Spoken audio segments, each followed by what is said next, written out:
Time is up. And the music just started again. How dare you, music? How dare. Okay, everything is alrighty. Welcome. This is Switzerland. Play it with the news, that the angry game news with me. My name is Ike. Every day from Monday through Friday, 10 a.m., I try to cover interesting gaming news and some pop culture stuff like TV shows and movie news. If I think it's important for us to know more about it.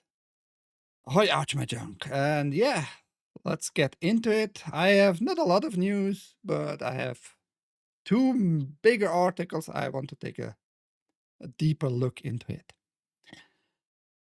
Let's get it done one by one. Some of you already heard that. I didn't cover this part of Borderlands about the price. But yeah, we have news about the Borderlands 4 prices. Borderlands 4 won't be $80 after all. Borderlands 4 is now up for pre-order and the price is $69.99. Not the ones declared $79.99. Publisher 2K Games revealed the news on Monday, finally putting the rest to the tight conversation surrounding Borderlands 4 potential retail price.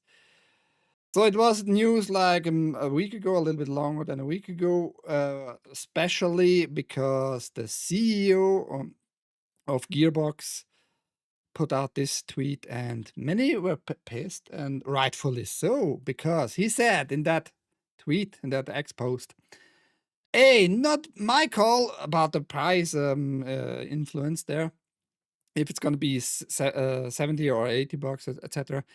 B, if you're a real fan, you'll find a way to make it happen. Like that didn't go well, super well with many fans of the genre, of the game, of gaming in general, and in particular Borderlands either, you know? My local game store had Starflight for Sega Genesis for 80 bucks in 1991.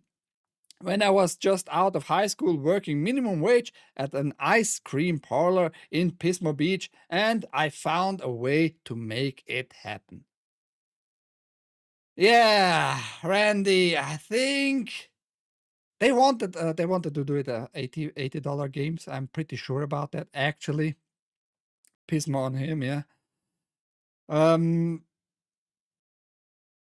But the outrage or the backlash in that case on him in particular, why he's being such a little faggot, to be honest, just calling like everybody out there, not being a fan, not liking the games and all that, maybe also rightfully so, because Borderlands 3 was super meh. I didn't play that one through. If you're a real fan, you will find a way. Like, if you pay any attention to this whole streamer, internet world about some entitled cunts out there, you might remember or might have seen that from Pokimane. That one, don't be so broke then. It's a meme. Go look it up. Pokimane, don't be broke. She called out like her fans, like, who couldn't afford giving her their money all the fucking time. Don't be so broke then. Like, and with that smog on her face too and all that. It is a whole thing. And we have this mentality going on around the webs of streaming and the stream world. Where's my fucking money, by the way, huh? People? Just saying. I deserve that money. So she had this smug face on, and he has the same tone here with this post. If you're a real fan, you will find a way. Like there are not like 100 million other games out there being published soon enough, and that he has not other ways to publish his games, right? Way easier ways, by the way, than 25 years ago and all that. The internet allows just to upload your fucking data and to give it to everybody out there for very fucking cheap, you know.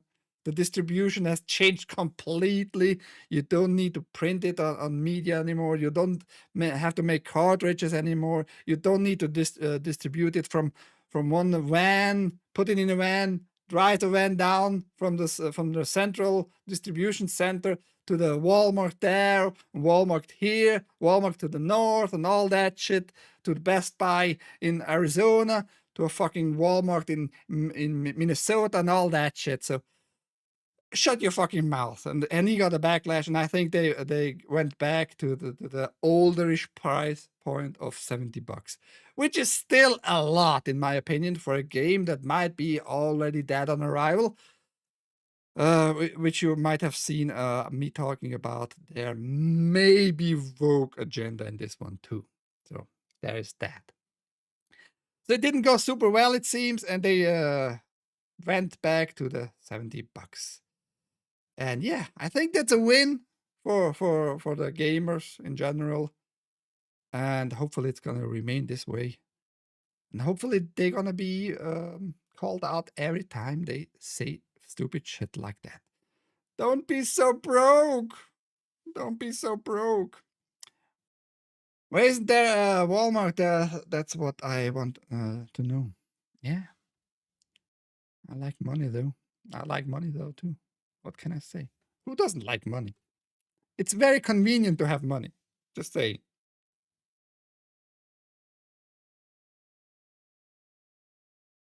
It's very convenient to have enough money to do whatever you want, right? Yeah, but there you have it. Are you gonna buy Borderlands 4? Me not. After what I saw the last few days about this managing director of narrative with the nose ring, green hair, stupid glasses. I'm gonna stay away from this one. That's just my take, though. Weird, weird times we are living in. That's an interesting news. Former executive says PlayStation didn't view Nintendo as competition except in Japan. So this executive, Shuei Yoshida, talked a little bit about what Sony, mainly PlayStation, viewed others as competition or not. And which is interesting. So let's take a look what he said. Working for PlayStation, their perception of competition is always Xbox. They see Microsoft being a competition because Xbox is very similar performance hardware. Like a high-end console, mature games, and Nintendo is very, very different. Nintendo is a family-friendly games for everyone and not about technology. It's more about having fun with friends and family and always have a multiple controllers bundled with the hardware. Inside Sony, even when they do business analysis, Nintendo doesn't show up. There's a competition market share between PlayStation and Xbox. And somehow they don't include Nintendo. Not that they're ignoring Nintendo, but that they do not necessarily feel Nintendo is a competition because Nintendo is covering a different audience. In a bigger scale, Nintendo is bringing a young audience into gaming, and some of them, when they grow up, might graduate into more mature systems like PlayStation or Xbox. Of course, there's a huge respect for what Nintendo does in terms of how Nintendo should be doing in the industry. We all felt it's great to have Nintendo continue to be successful so that we can grow the industry. Continue to grow the industry together kind of feeling. Except for one market, it's Japan. In Japan, Nintendo is hugely strong and Xbox almost doesn't exist. It's all about Nintendo versus Sony. So PlayStation people working in Japan see Nintendo clearly as competition, but outside Japan, PlayStation people clearly see Xbox as a primary competition. Which is very, very interesting to know now that Sony never viewed Nintendo as a competitor in their field, despite being in the same field, but because Nintendo is way more for a whole family game feelings, right? which they just said here, right? It's interesting to see they admitted that and they didn't pay attention. But that might have made them lose market shares for sure outside of Japan too, because Nintendo is super successfully even outside Japan. It's not only inside Japan. Switches are going to be selling outside of Japan a lot, and Pokemon is a thing. It's a brand by Nintendo, and Sony would have done better if they paid more attention to that and see how they can get into market of young audience gameplay. It's just very interesting to know that they didn't view them as competition. Despite they got like into this field of products, in this field of things because of their feud more or less with Nintendo back in the days. You might remember, or you might not. You might even not know that existed. Nintendo asked Sony for some additional hardware to their Super Nintendo to make the Super PlayStation kind with a disc-based hardware add-on. And they made prototypes, they enhanced graphics and all that, and then they just broke up, and PlayStation got its own thing. Sony got to make the PlayStation, and I think that was a bad move by Nintendo. They would have dominated the market even more today. There we are today with Sony not even viewing Nintendo as competition outside of Japan. Very, very interesting indeed. Don't even like the first one. What, of Borderlands? Why not? Ouch, my junk. I like Borderlands 1, 2, and the pre-sequel, which is a stupid name, I know. But it's overall enjoyable game. But it gets more and more woke, so there's that. More Nintendo news. Bad news for some hackers. Nintendo banning Switch 2 owners using MIG Switch cartridge. Nintendo has long taken piracy seriously, including during the Switch era, and that now extends to Switch 2, with reports coming in that company is banning system owners caught using the MIG Switch cartridge emulator.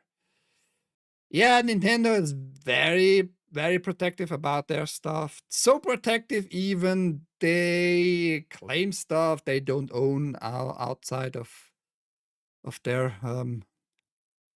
IP, really. When somebody streams maybe like a emulator stuff, he might get a cease and desist letter by Nintendo and destroying their lives. Go just check out, go into this rabbit hole. Nintendo did like really shady shit, man. Making people swatting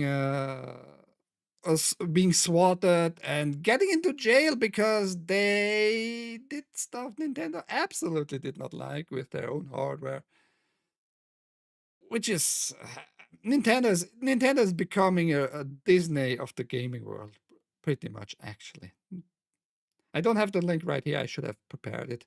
There's a nice video of a once big Nintendo fangirl. She saw finally put down her pink glasses, and she sees what Nintendo really is. This one is more interesting in a sense because the console is getting banned, not the player themselves. The account are not going to be touched. Interesting enough. I'm going to tell you why that is. Multiple reports are now coming in that Nintendo has banned Switch 2 owners using the MIG Switch cartridge. Their accounts are apparently safe, but affected consoles can't connect to the internet. A message on the system states, the use of online services on this console is currently restricted by Nintendo. So why they do restrict the console, the hardware, and not the user account? Well, Nintendo from this point on can't tell if this console is going to be sold, right? Just keep on selling, private sell on eBay or whatever. And they can tell if the console is still manipulated to have an advantage online. Which I have mixed feeling about that. It's maybe the right move because you don't want fucking cheaters out there, and you can do with modified hardware all kinds of cheats in online multiplaying.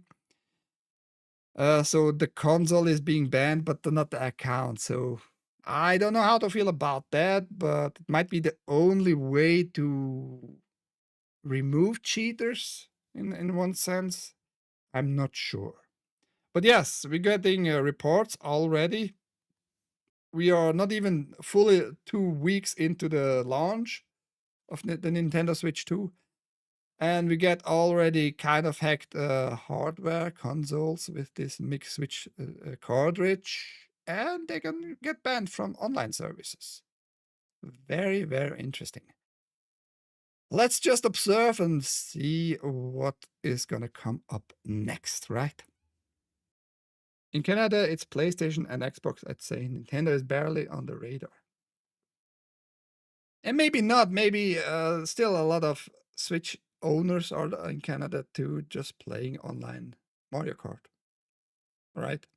Because Mario Kart is probably the biggest IP for Nintendo these days, having all kinds of players globally play together. And it's fun. It's fun overall. Mario Kart is fun. We're gonna see how it's gonna play out in the future with Mario Kart World, right? About the future, Ubisoft still working on that Prince of Persia remake that was announced in 2022. I don't even remember if I heard about that, to be honest, in 2022.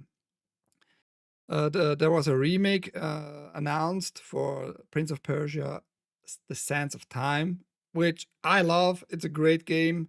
The second one was also a great game, Warrior Within. And the last one in the trilogy was The Two Thrones, right? Played the second one through also. The third one, I had never finished the third one. I should. I don't know why I didn't finish. Maybe it was too hard for me. Who knows? But I love The Sands of Time. It's a great game still. It you see the age, of course, visually. It didn't age super well, but you can play it without any bigger issues. It still controls quite well. I played it last about 2 years ago, not on stream. But go get it on GOG. You can get all 3 parts, the Sands of Time, Warrior Within, and the Two Thrones. And I think you're going to enjoy it. Just wait for a sale and get all 3 of them. But yes, back to this article.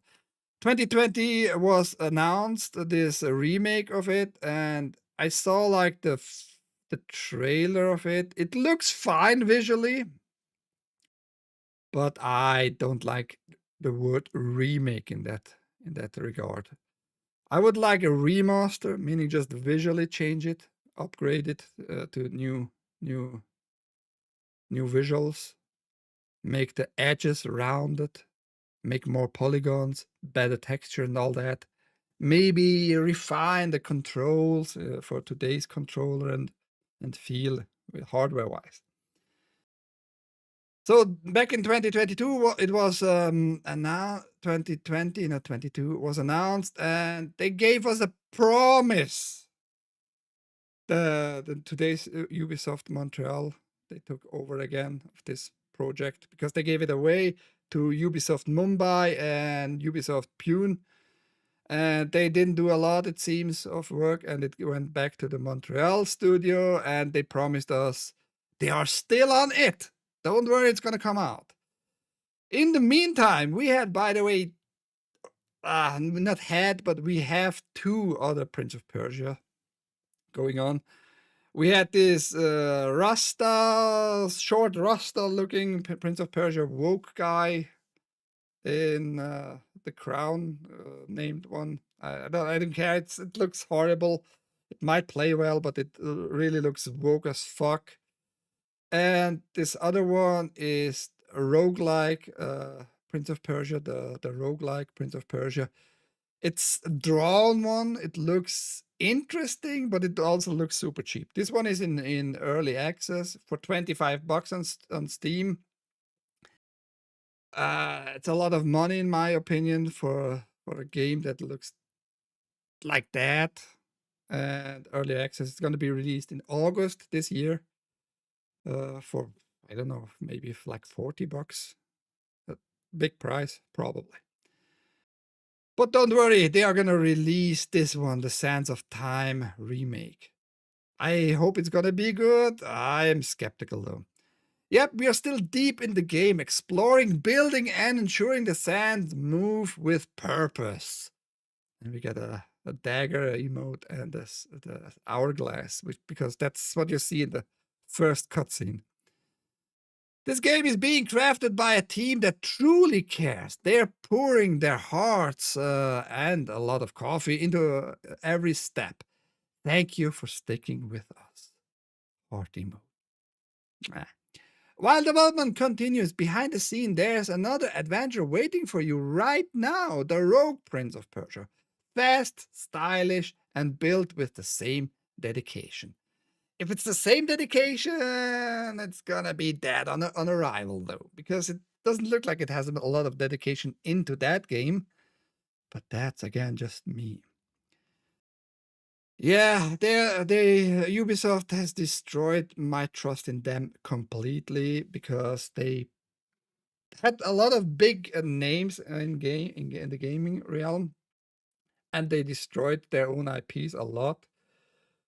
We had, for example, maybe the most successful one was Avatar Pandora, the game, which looks great, visually amazing, but was not super successful. We had the pirate game. What was it called? I don't know. Black? No. But yeah, they had like their AAA pirate game, poured in like 800 million US dollars into it, and it went nowhere. It was released, people played it. It supposedly was even okay, but did not well. Yeah, and then the last big failure was Assassin's Creed, the George Floyd experience. Now let's call it this way. Um, Shadows, that's the official titles. And despite they claiming it does like amazing, right? 2 million players globally in the first, what was it, 3 weeks, blah, blah, blah.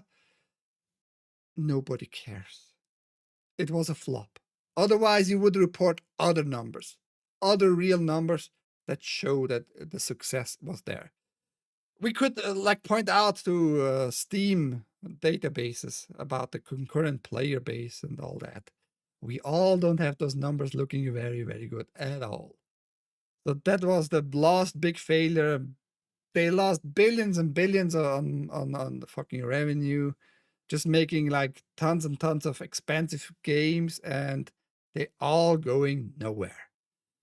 So Ubisoft, in my opinion, is very done. Tencent, the Chinese company, is looking forward to buy it off as much as possible to get all those IPs. How that's gonna go, we have to wait and see.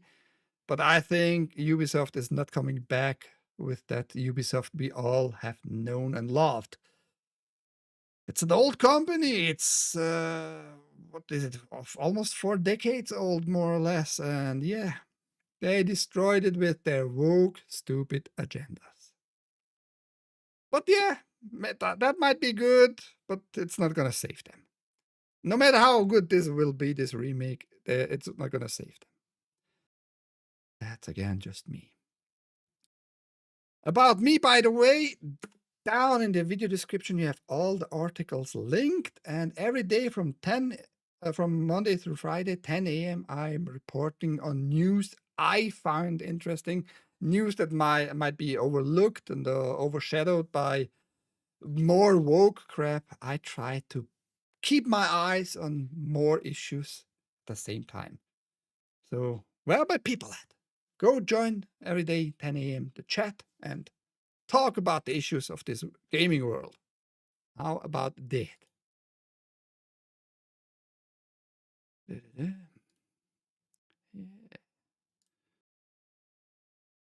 Okay. Next, Pokemon Go. Developer addresses pay-to-win fears as it introduces unprecedented $20 premium pass with gold bottle cap that boosts a Pokemon's stats to 100%. So I never played a Pokemon game. I never liked Pokemon. Besides the anime, I watched like in my leisure time, just let it run on the side. Other than that, yeah, Pokemon was just there for me and I didn't care at all for it. But it's a big IP. It saved Nintendo in a very crucial time, mainly because the N64, despite being a beloved console with a few very, very liked and groundbreaking games like Mario 64, all 3D, you're having the freedom to move and jump on all sides, everywhere, up, down, back, forth, doing all kinds of moves, right?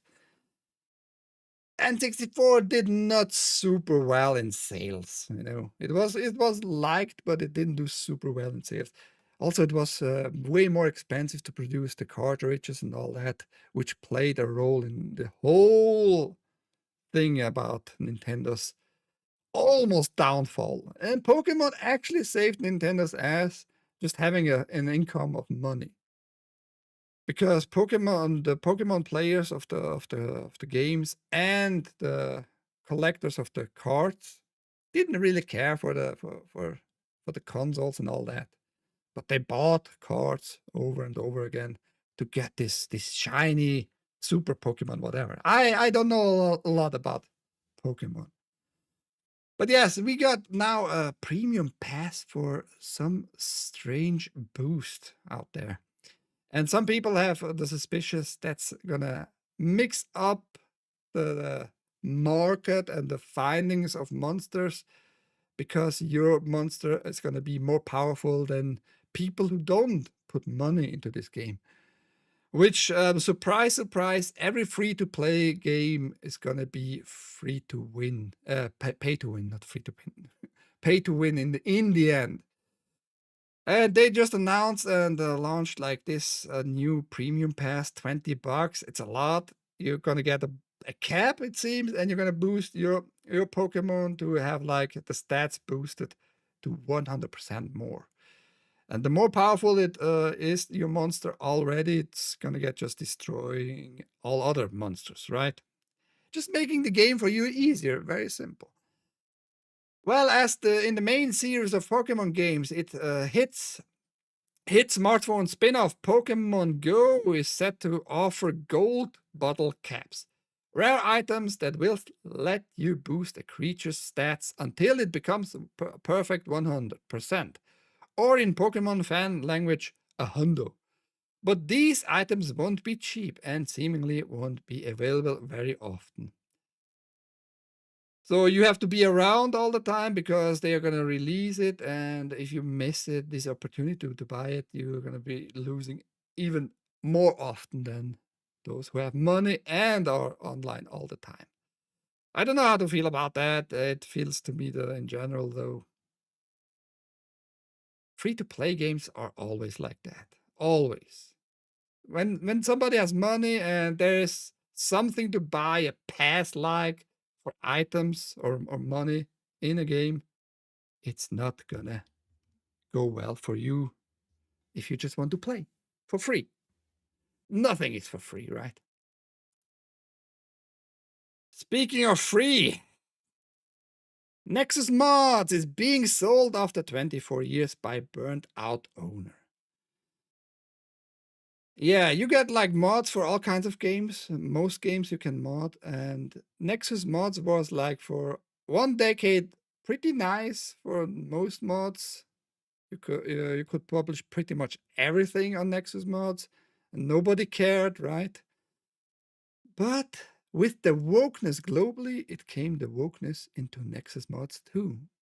I don't know why they thought that was a good idea to implement Nexusmod's wokeness into mods for people who want to modify their single player games. But that's just me, right? If you're a PC gamer who has ever altered a single player game, you've probably ventured into Nexusmods, the largest repository of user made mods on the internet. Even if you haven't, the website's impact on the industry is undeniable.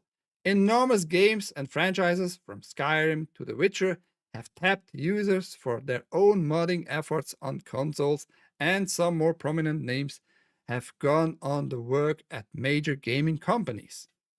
Yeah, because it was like you could find some very talented people and getting them into your company to modify your game from the beginning on, right? Throughout the website, fueling this cultural impact has been owned by Robin Dog One Scott. And now the modding site will be changing hands. The site, which hosts thousands of mods for games like Baldur's Gate 3 and Elden Ring, had humble beginnings. Born in 2001 out of Scott's bedroom, Nexusmod has since quietly gone on to become a juggernaut in the space. Entire YouTube channels or series are dedicated to showcasing mods in games like Grand Theft Auto 5. Some games like Stardew Valley or titles made by Bethesda are only played by fans after they've downloaded a variety of mod enhancements and tweaks. Other games like Fallout 4 have remained in the spotlight well after their release, as fans create extensive updates that are functionally expansions or their own separate games, which is true. By the way, I want to remind everybody, GOG.com has started last week pretty much their new mod site, and they are going to venture in that business more, I hope so. Nexusmod also often found itself at the center of many gaming culture wars, thanks to mods that beautify women or change the apparent race of popular characters, among other things. The website responded to this phenomenon by briefly banning mods that attacked diversity in 2023, such as those that removed LGBTQ+. What does the plus stand for? I'm gonna tell you right here because those faggots never will talk about it, and everybody's avoiding to mention that. The plus stands actually for pedos. And I don't feel very fondly for pedos. Fuck those people. But yes, that's what they are defending. Removed LGBTQ plus elements from games. Nexusmods also banned political mods in the leap up to the presidential election in 2020 and explored paying creators in 2017 through a donation-based system. A couple of years after Bethesda faced backlash for attempting its own version of paid mods. The site has also seen its share of controversies, like when it stopped allowing users to delete mods, or when it walked back on its rules regarding hateful content. Since many mods deal with copyrighted properties that technically belong to companies, some mod creators have also landed in hot waters. The controversy about the removing LGBTQ stuff mainly came like 2, almost 3 years now, more or less. About the Spider-Man game, which had this fucking faggotry in the game. And the mods just removed it and replaced it with American flags. How dare they remove faggot flags? Nexusmod has found itself embroiled in controversy following the release of a mod that replaced all the pride flags in Marvel's Spider-Man with American flags. Author Mike Hogg was recently banned from Nexusmod completely and had their mod quickly removed from the site, prompting many to debate the morality of the move. There's no morality in Nexusmod's move. I'm gonna say that. Deliberately be against inclusivity and or diversity. That was like the reasoning of Scott himself, Robin Scott himself. So how about you view it differently, though? It's not against those faggotry, shitting, crappy things. It's more like for something else. For normality. How about that? For normality. And you were against normality. So you're not including normality in the whole fucking talking point here. He went on saying, "We've now explained our stance and won't be providing a platform for you to distort our position in order to feed an irrational and paranoid narrative." So it's for you as the gamer, as the normal gamer out there. It's irrational to not wanting to see pride flags in a game. How does that make you feel, everybody? I didn't use myself a lot of Nexusmod stuff, but like this was like a breaking point for me. Like seeing all that crap, I kept even more away from it. Sometimes I'm coming over the website because some other creator or a game can be fixed with some very simple mods. I see Nexus mods popping up, but other than that, fuck them in general, right? And some user could not delete their stuff because the Nexus mod actually implemented like an archiving of mods they kept published, right? Even if you deleted it, people could have downloaded it because they archived it against your own will to delete stuff. How about that of inclusivity, right? I don't care for your shit. It's now mine and I'm gonna publish it. Assholes. At the moment, Scott has not shared who the new owners of Nexus mods are, instead only emphasizing that the decision was made with great care. The buyers, Scott says, both care about long-term sustainability for the collection of sites and understand the modding community as a whole. The new owners, Scott promises, will be stewards of community first, mod author focused website. Yeah, if you count your community only as the community to be the real community, if they are fags, oh sure, then I bet you got the right ones, the right new owners. The move is one that Scott has been considering for a long time, but did not feel empowered to make without finding the right fit. In a vulnerable position post explaining the sale, Scott shared that he's been dealing with a lot of pressure while leading Nexusmod, much of which he didn't anticipate when he began the venture decades ago. He writes, "Every single day for over 2 decades, I've been on call. Whether it was fixing issues, reading feedback, pushing updates, or getting pulled into the latest bit of community drama. It's been rewarding, sometimes chaotic, often exhausting, and always personal." So he's a personal fag, I could just kind of assume, right?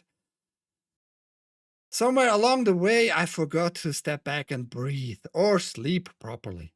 The dilemma of running a major social network that does not rest. The strain of being responsible for the behemoth I created has taken its toll. The stress of the job has been a regular source of anxiety and stress-related health issues. I realized that I have been burning out, and this started to have an impact on my staff and Nexusmod as a whole.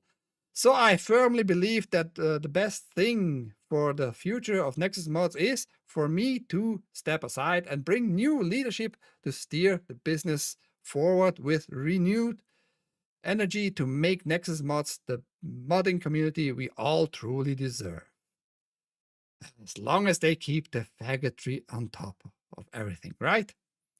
As a result of these demanding duties, Scott says that he'd already been stepping back a bit from the day-to-day of the site over the last few years. Though Scott is the face of Nexusmod, I rarely have seen his face. But yes, sure. The mod repository is the work of 40 people, some of whom have been at the site for nearly a decade. His shift away from the site, he claims, has made Nexusmods more successful than ever before. Scott also assures people that he won't be disappearing after the sale. Folks can still find him on Nexusmod's author Discord, and he'll still advise on the overall direction of the site. He just won't have the final say on all matters. Frankly, that's a good thing for me, for the team, and for the future of Nexusmods. Scott's right. Yeah, we have no idea for how much he sold, what he benefited from it, really, money-wise, financially, and hopefully the community is going to benefit for real, meaning the new owner is going to be more based, how we call it these days, right? But I'm not going to keep my hopes too high. Yeah, that's for Nexusmod. We are going to get less gay stuff. How about even less gay stuff, hopefully. So the Naked Gun is going to get a new movie. And it's going to be actually a sequel. And we're going to see in the trailer why it's going to be a sequel. I think we just need to watch the full trailer, which was released a day ago, more or less. And you decide if it looks fine, if it has like this old Naked Gun feeling. Let's watch it together. I'm going to tell what I think about it after it. Let's watch it. Thanks. Once you kill a man for revenge, there's no going back. A voice in your head saying over and over. It starts very seriously, all right? Who are you? Drebin. Detective Frank Drebin. Thanks. Police squad has always been the elite of the elite. Hi, Daddy. It's me, Frank Jr. Love you. Hey, Dad. Boy, do I miss you. I have to pause here. That was already in the teaser we got like 2 months ago, 1.5 months ago. OJ died very recently, all right? And we see like all those are the children of the old crew, the offspring. They're crying, missing their daddies. And we see everybody is saying something to their dad, right? Just him. The son of OJ is like, I'm not gonna say jack shit. And you, Frank, are the best of the best. Need a bathroom. I need this one immediately. There's a line, man. Police business.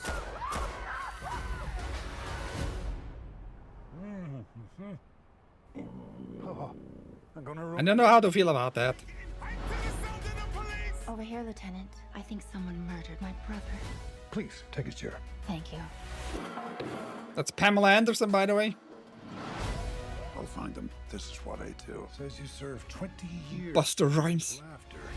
You mean manslaughter? Must have been quite the joke. Manslaughter. Police squad, if you do not solve this case, do this by the book. Why? Who's going to arrest me? Who's gonna arrest me? Yes. Is she serious? Is he serious? No. It seems Mr. Drebin might be more of a problem than we thought. I want you to keep an eye on him. So we have a few prominent actors in this one. This oven is disgusting.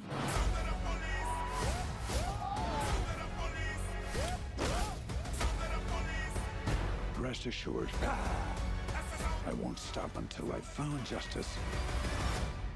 What do you want, little one? Your ass.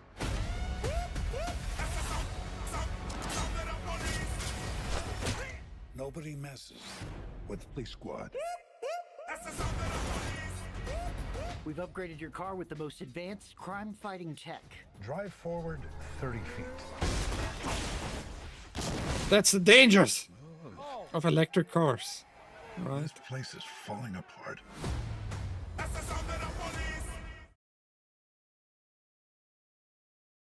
Has some nice jokes in it, I would say, and some silly stuff. I don't know what was that about the fucking GoPro, like cheap GoPro visuals when he was in the car driving and eating, needing a bathroom very quickly. Overall, I have to say though, it looks cheapish. Like they should have used maybe different lenses, different cameras. Just up visually, it looks cheapish. It seems to have like nice action overall. Does it have the same feeling of the Naked Gun? The joke wise, it might be the same, right? Take a chair. She says thank you, taking it with her for no good reason. Like those kinds of jokes, right?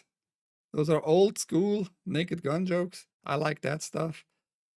Yeah, we're gonna have to wait and see how well it's gonna do.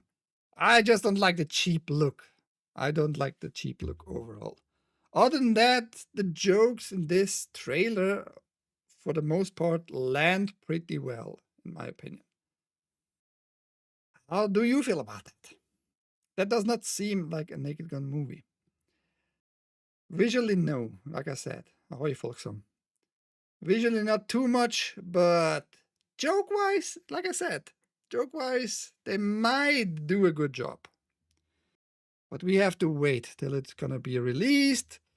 Gonna hear some feedback, some reviews by people who have seen it really, right? But I have mixed feelings. Sex Frank? No, not right now. Yes, stuff like that. Stuff like that. I hope we're gonna get more of it. What I really don't like in this one, though, is the violence, meaning ripping apart the arms, ripping them off and slapping with the arms, and taking the lollipop and stabbing people with it, and the blood splatter a little bit out of it. I think that doesn't belong in a Naked Gun movie. That might, if they don't overdo it with that one, it's gonna be okay. But if they do way more with that crap, with the gory and bloody stuff, they might have lost me on that, you know. But overall, interesting, at least. Interesting, right? What is not so interesting, but they try to make it sound interesting. I think it's everything crap about it. This Roblox mode just passed Fortnite's concurrent player record. I talked about this mod, Grow a Garden, which broke like records of millions player at the same time, blah, blah, blah. I said it then, I'm going to repeat it now. We all can't verify shit. We can't verify any numbers. We can't go look on their servers. We can't say if they are putting their own bots into the play. They can't tell us anything. And this little part here points out that we have no idea, and they can probably just lie all day long. Grow a Garden has more players than New Zealand and Norway combined, wrote Redditor, Agent Sunnyside 74, in a thread that covered the huge player count news. If it were a country, it would be the 7th most populated country, behind Rwanda and above Burundi. So is that like now our sources? Is that like our basis of discussions about numbers of companies making in games? On Reddit, in a thread, people discussing about it and about those numbers? I just wanted to point out again, don't trust those people, Roblox in particular. They got their own fair share of controversies in the back about pedo shit on their platform, meaning pedos getting in contact with children, because Roblox is mainly for children, right? And they're just reporting those big ass numbers. We don't know the creator. We were just supposed to believe it's one teenager who made this mode for the game, and that's it. Don't trust such companies on numbers. Either you provide us the sources or Shut the fuck up. How about that? Shut your mouth. How about some better news, some more interesting news for people who own a Switch and who want to play it without stick drifting on the Joy-Cons? This GameCube controller with back buttons and Hall effect sticks works on Switch too. So you can get the official GameCube controller for Switch 2, which is wireless, but they are advising to get this one. Looks very similar like the GameCube controller, the official one, but has better sticks. Hall effect, meaning not gonna have a stick drifting issue because magnets keep it better into place. They have two versions. One is for $45 right now. It's usually $50, which lasts for about 5 hours battery life, and the regular one or the Pro version of them is for 10 hours battery life and has wireless capabilities with a dongle. The other one is only Bluetooth, so you can connect it with way less latency. So they tell us. It looks fine, and it has like two different modes for the sticks. The switch and on the back here, you can switch from this kind of stick manipulation where it should move like a dead space like ability to enhance that or the decrease increase it, to have more control over the stick, pretty much like to your likeness.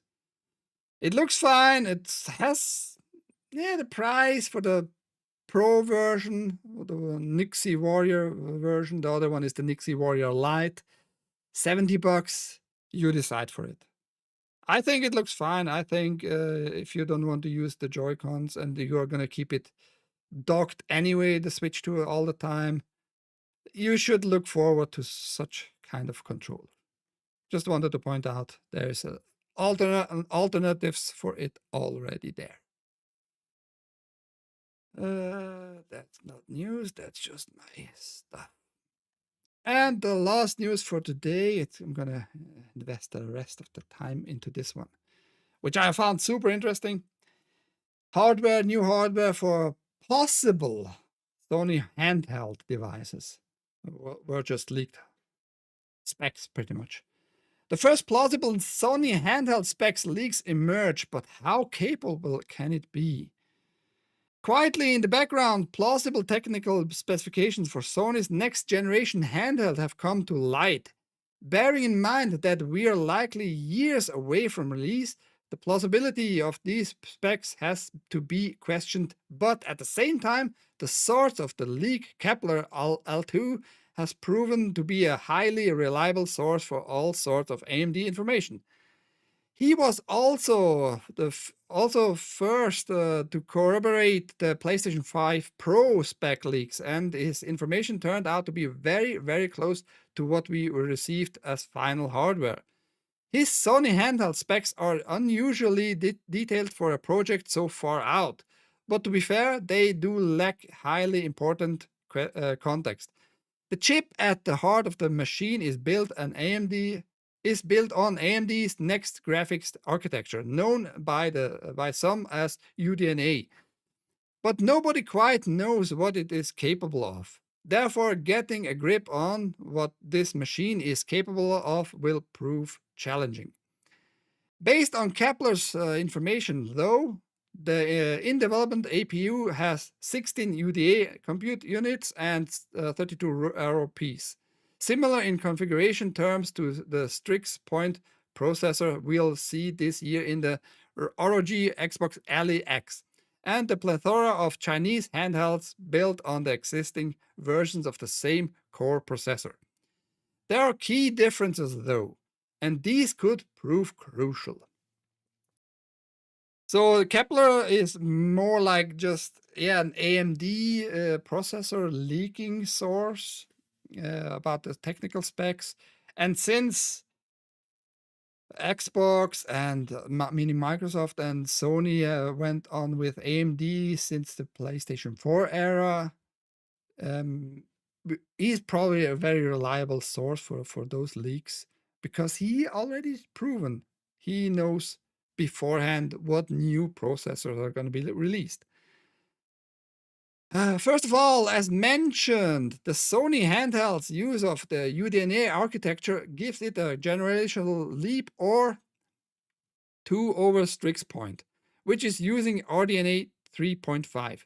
Secondly, memory bandwidth has historically been a defining limiting factor for AMD handhelds.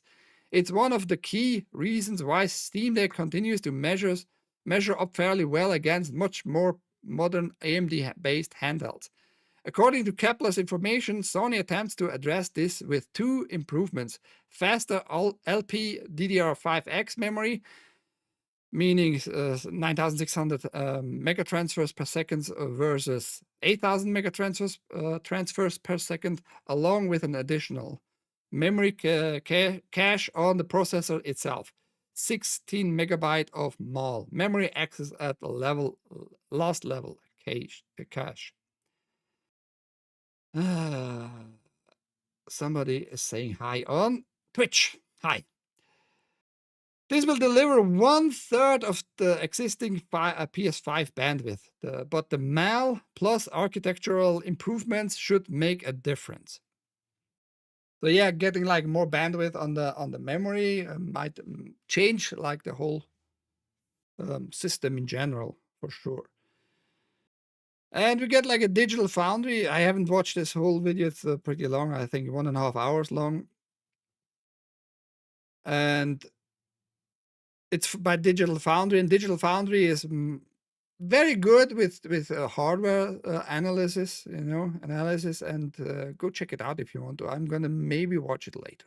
Who knows? But they are looking into all kinds of hardware, especially AMD stuff.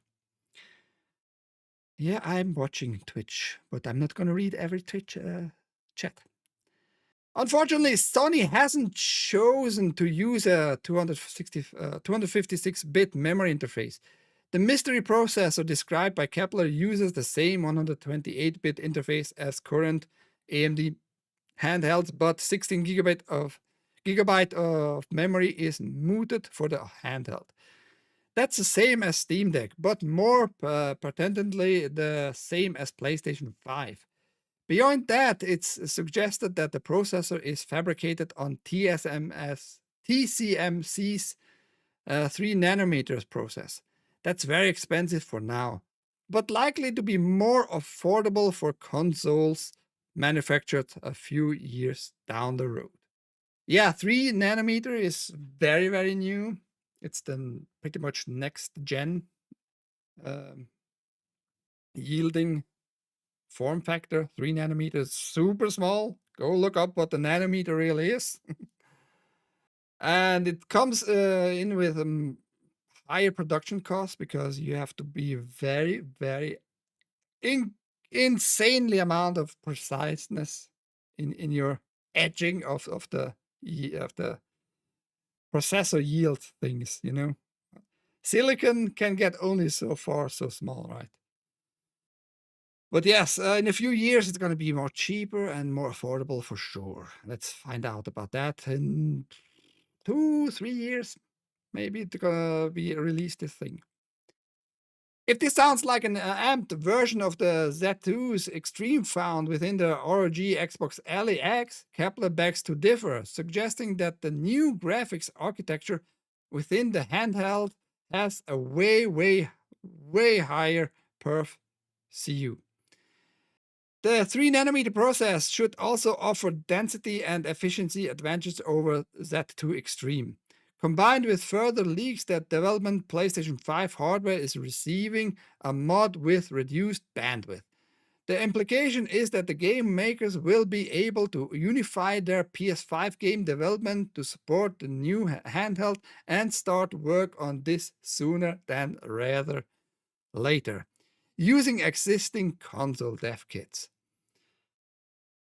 So how it's gonna look like, it's gonna be released more or less at the same time like the next stationary PlayStation console. But they want to make it streamlined with PlayStation 5 hardware limitation, so they can release the games on both systems, the handheld version and the PlayStation 5, to adjust it according to that hardware you held it either in your hand or putting in front of your TV and play it on the big screen.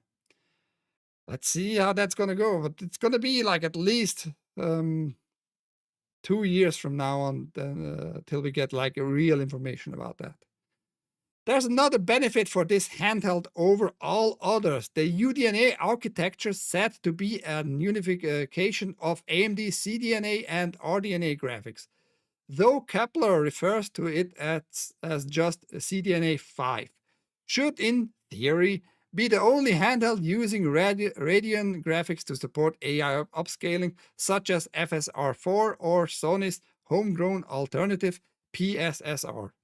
Using a 1080p screen, this could be a highly useful feature to have, especially bearing in mind some of the results we've seen from DLSS on Nintendo Switch 2.